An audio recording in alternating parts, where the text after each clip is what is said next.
Alaska cruise season is well underway, and cruisers are looking at 2024 and beyond. There are so many choices to choose from, and you don't want to make the wrong one. So let's break it down today on Seymour Seas.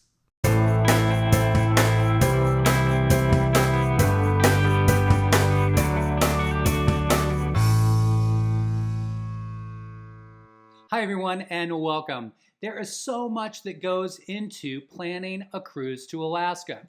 These are things like which embarkation port are we going to choose? We need to look at the itinerary, pick our ship, look at all the different excursions, our travel plans, and much more. So we're going to break all of those down for you here today.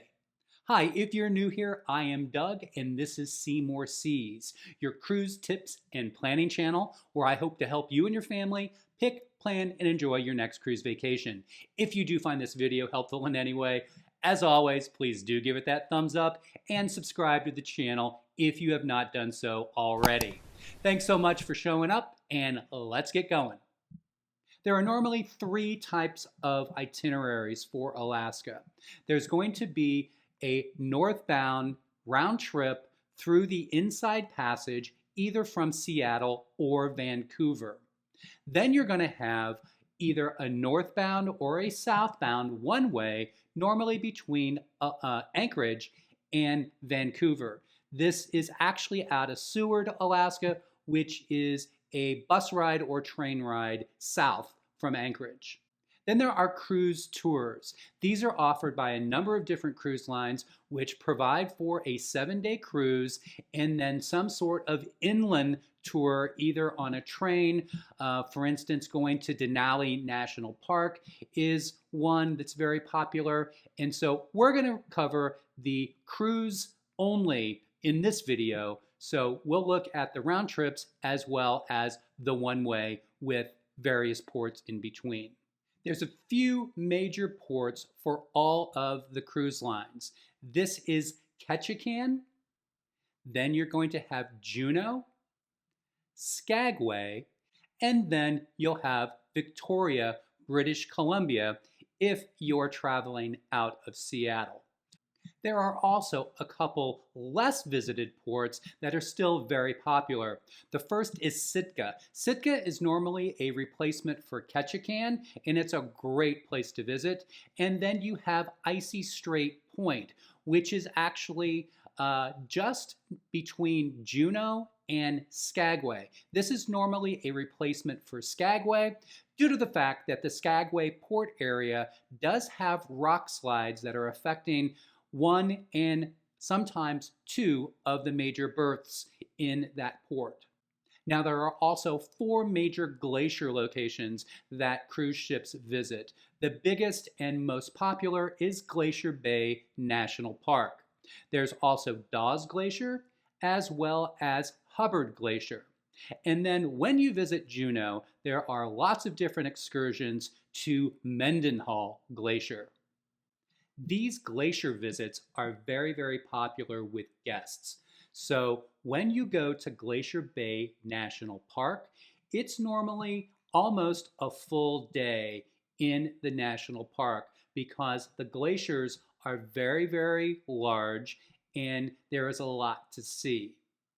When you go to Dawes Glacier, it is actually up a fjord and it's a pretty spectacular area, but that's normally a half-day visit in the morning prior to making your way to Juneau in the afternoon. There's lots of scenery, but it is not as large as Glacier Bay National Park. Further north, you have Hubbard Glacier, and Hubbard Glacier is going to be a most northern part of your cruise, and it's also most likely going to be only a half-day visit.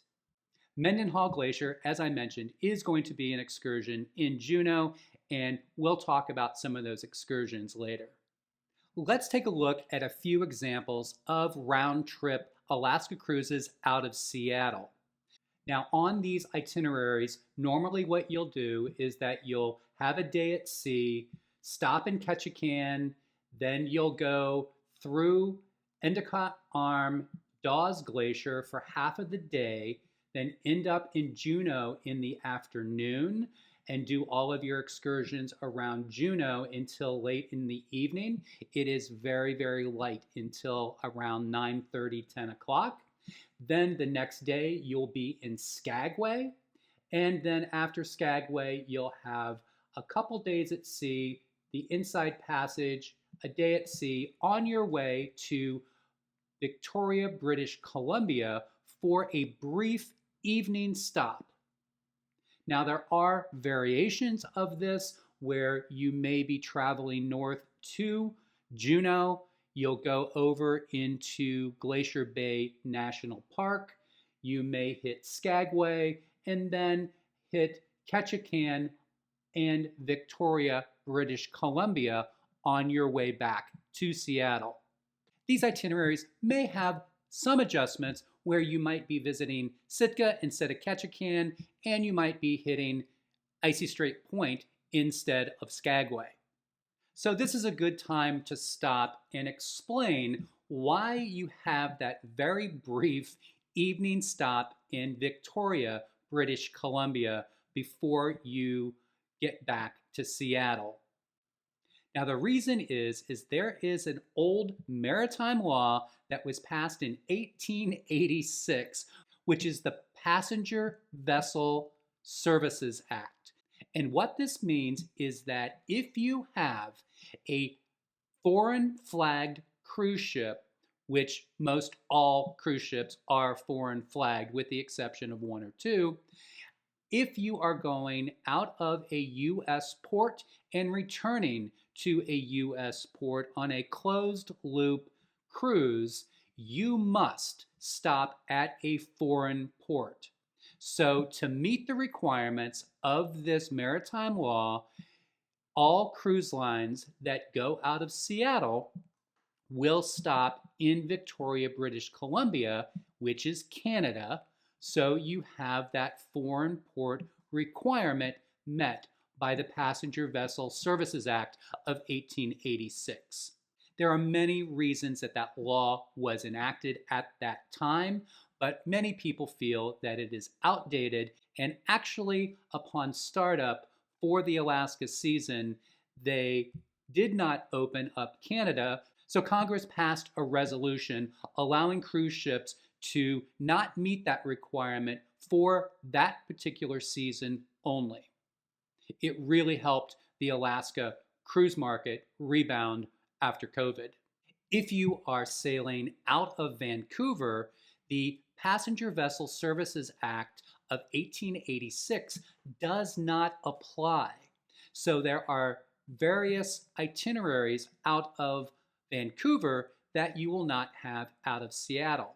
This also applies for a hybrid sailing, which would be leaving out of Vancouver and returning to Seattle.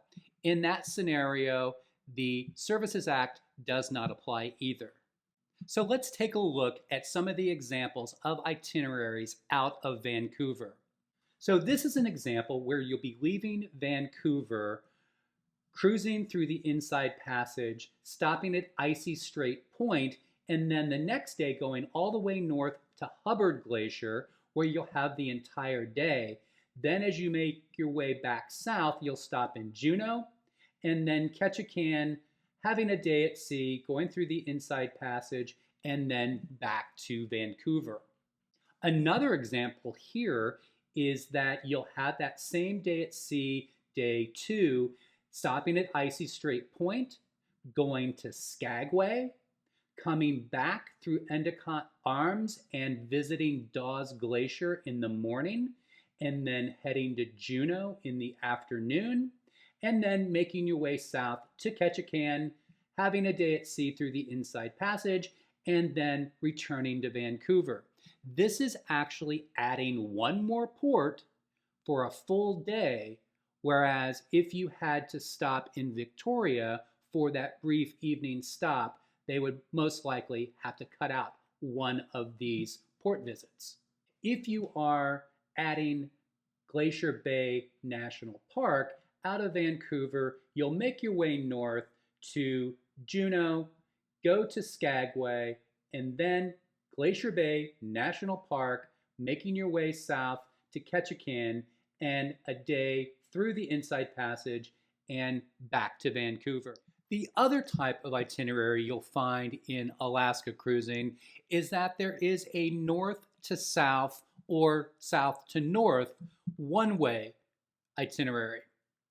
Now, this would be leaving from Seward, Alaska, south to Vancouver. Seward is actually south of Anchorage. So you would be flying into Anchorage, taking either a bus or a train down to the port. Sometimes Whitaker is a port that is used for these types of itineraries as well. You could also fly into Vancouver and travel north. Some of the same ports are in play here, and you're probably going to have a little bit more time in the glacier areas for a north-south itinerary going one way. Now, the drawback to these is that one, they're normally going to be smaller, more intimate ships with less activities, which might be a plus to many, many cruisers. The other thing is that the airfare coordination is going to be a little bit more difficult due to the fact that you are not buying round trip tickets. You are buying one ways either into Vancouver or into Anchorage. So this is going to be possibly an added cost due to the fact that normally one ways can be a little bit more expensive than a round trip ticket. But just work with your travel advisor to see what that looks like. Now, additionally, there are cruise tours. I mentioned this earlier, and what this is any of those cruise itineraries packaged with some land-based activities and locations as well. So once you finish your cruise, you'll either travel by private motor coach or by train to various locations inside Canada or Alaska, and these are fully arranged by the cruise line, and they take care of all of your luggage, transportation, and lodging. These are very, very popular, and lines such as Holland America, Princess, and Celebrity have many, many to choose from. The cruise season in Alaska is May through September. So the peak times of that are going to be in late June, July, and early August. This is going to be where the ports are going to be very, very crowded, but you're going to probably enjoy the nicer weather. These are also going to be probably the most expensive of the sailings, and the selection for staterooms as well as being able to book excursions are going to be more difficult during the peak season.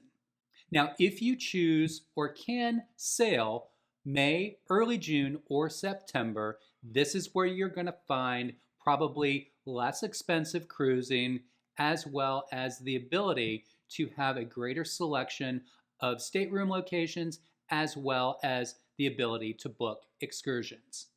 So now let's discuss picking the right cruise line for Alaska. Most major lines are going to have lots of different assets in the region, so it follows pretty much the same rules as picking any cruise. What is it that you are looking for within your cruising experience, and what does your traveling party look like? The mass market cruise companies are going to cater to multi-generational groups, families, and those traveling with children. These are going to be cruise lines like Royal Caribbean, Norwegian, and Carnival. Now, if you are traveling as a couple or your family wants a more premium experience, then you're going to look at the premium segment, which would be cruise lines like Holland America Line, Princess, and Celebrity Cruises. Now, you also have luxury brands in the region as well, and those are going to be things like Regent Seven Seas, Silver Sea, as well as Viking and Oceania. Now, a lot of these brands also have expedition ships in the area, and this is going to be a more curated adventure, and these are cruise lines like Uncruise Adventures, Hurtigruten, National Geographic, Windstar, Ponant, as well as Lindblad. Another thing to take into consideration when choosing your cruise line is access within Alaska. Holland America Line has been there longer than anyone. Princess has a long-standing history as well, so they have priority access normally in most of the ports for berth locations, as well as they do have priority access to Glacier Bay National Park. That is highly regulated, and only a couple ships per day are allowed in Glacier Bay National Park. Now that we've narrowed down the cruise lines that you're looking at, most of those lines are going to have multiple ships in the region. So you need to begin to narrow down what ship is going to work best for you. One of the things that I think is the highest priority is to look at the ship and see what the outdoor deck spaces look like. Are there ample opportunity for you to be out on deck and being able to check out the beautiful Alaska coastline? You also need to take a look at the ship and see what percentage of the staterooms are balcony staterooms. It's very important to have a balcony stateroom in Alaska, in my opinion. Also, it rains a lot in Alaska, so are there a lot of inside venues that provide excellent observation areas? Many ships in the front upper decks have an observation lounge such as Celebrity Sky Lounge or the Crow's Nest on Holland America Line. Princess has a wonderful location, as does Norwegian. And then also Royal Caribbean in their larger ships, they also have a very, very large area up front at the top for viewing the beautiful Alaska scenery, as well as those cold days by the glaciers. Now, if you're doing one of the north to south or south to north one-way cruises, they normally have smaller ships, so these types of venues are going to be limited, and the balcony locations might be difficult to come by. Then, as in every cruise, you want to make sure that you're meeting all of your expectations for dining. Are there a lot of different options available? Do you like fine dining? What does that look like, and what are my choices? And then all of the rest of the amenities, such as indoor spaces for activities. An indoor pool is very, very important for Alaska because it's going to be cold weather, and if you're a pool person or you want the hot tubs, the inside pool with the covered roof and temperature control is always a nice feature. So make sure you're looking into that. One last thing that I look at in the ship is that when I book cruises for my clients, if they are traveling northbound, I like to make sure that their stateroom is on the starboard side. That means it's going to be the right hand of the ship when you're looking forward. What this means is that the majority of your cruise on the starboard side, you're going to have land in your sightline so as you can view the beautiful Alaska coastline. Conversely, if you're heading south, like one of those one-way cruises, I would recommend that you get a balcony stateroom on the port side, which is going to be the left, again, having the sightline of the Alaska coastline for most of your cruise. It's time now to move on and talk about the elephant in the room, and that is budget. An Alaska cruise is going to be expensive. It is significantly more than what you'd pay for a standard Caribbean cruise, so you need to take that into consideration. Most often, you're going to need at least one day before your cruise, arrive early, make sure and plan for any delays in flights, and get a hotel the night before. Now, both Seattle and Vancouver are great tourist areas, so you might want to plan maybe 2 or 3 days before and maybe one after. Now, hotels downtown in both areas are a bit pricey, but there are alternatives. For instance, if you're not going to be doing any touristy things in the areas of Seattle or Vancouver, then you can stay out by the airport. You can look at Airbnbs. You can look at a lot of different alternatives to save money. Now, on the way home, you do arrive in each port early in the morning, so you do have an opportunity to fly back the same day. I will let you know in Seattle, the ports and the airport are combined into one management company. So the same authority in Seattle manages both locations, so they do have a connection. So many times you can check your bag at the cruise line the night before and it is taken to the airport for you. Check with your cruise line to make sure that they have these capabilities. One of the biggest costs for an Alaska cruise are the excursions. Now, excursions in Alaska can run anywhere between $300 to $600 per person, depending on what you've chosen. Now, some of the most popular excursions are the glaciers. For instance, when you get to Juneau, there are so many options for Mendenhall Glacier. There are different helicopter tours where you view all of the glaciers in the surrounding area, or you might actually land on Mendenhall Glacier and do a short guided hike. There's also a very strenuous hike that you can take that lasts several hours. Additionally, there are helicopter tours that land on the glacier, and then you can experience dog sleds. So you get to meet all the dogs, and you actually do dog sledding in the snow. Now, in other areas, there are lots of seaplane tours. This will take you through the beautiful countryside of Alaska, seeing all of the mountains, all of the mountain lakes. Some of them actually land on mountain lakes and provide you the opportunity to do a small hike around there. We did one in Ketchikan where we took a seaplane tour with about a total of 10 people, went around, and it was absolutely an amazing experience. Now, these tours are very expensive and they sell out quickly. Now, other very popular tours are whale watching tours. Now, this is available in most all ports that have a coastline, and this is something that we did not do, but something that we will definitely do when we go back to Alaska. We really regretted not doing these.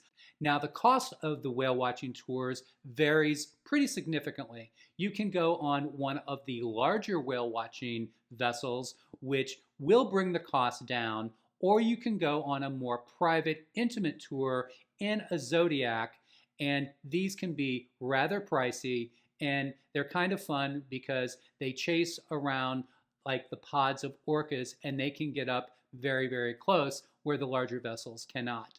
When you're looking at any of these tours, you can always look at third-party providers. I recommend that you look at Viator and TripAdvisor because those two organizations fully vet the tour operators just like the cruise lines do, and you always want to look at the reviews for those and make sure that you stick with a vetted and popular provider. Now, if you don't want to do excursions, many of the ports are small and there's limited activities in the downtown. Now, Ketchikan, for instance, it's got an amazing downtown. There's the Lumberjack Show that you shouldn't miss, and there's also Creek Street. We had a great time all morning long in Ketchikan, and then in the afternoon, we took that flight scene tour, which again was pretty amazing. Now, other ports, such as Skagway, is a very small downtown. It's extremely walkable, but you could probably spend the morning in downtown and then do the White Pass Railway in the afternoon. Most people do that combination when they're in Skagway. In Juneau, there's a lot to do downtown. It's very walkable. There's a lot of bars, there's restaurants, there's shops. Our excursion to Mendenhall Glacier was actually canceled because of flight conditions and low visibility, but we had a great afternoon downtown and we were able to go get a bite to eat and then walk around the port area. Juneau, by the way, is the capital of Alaska.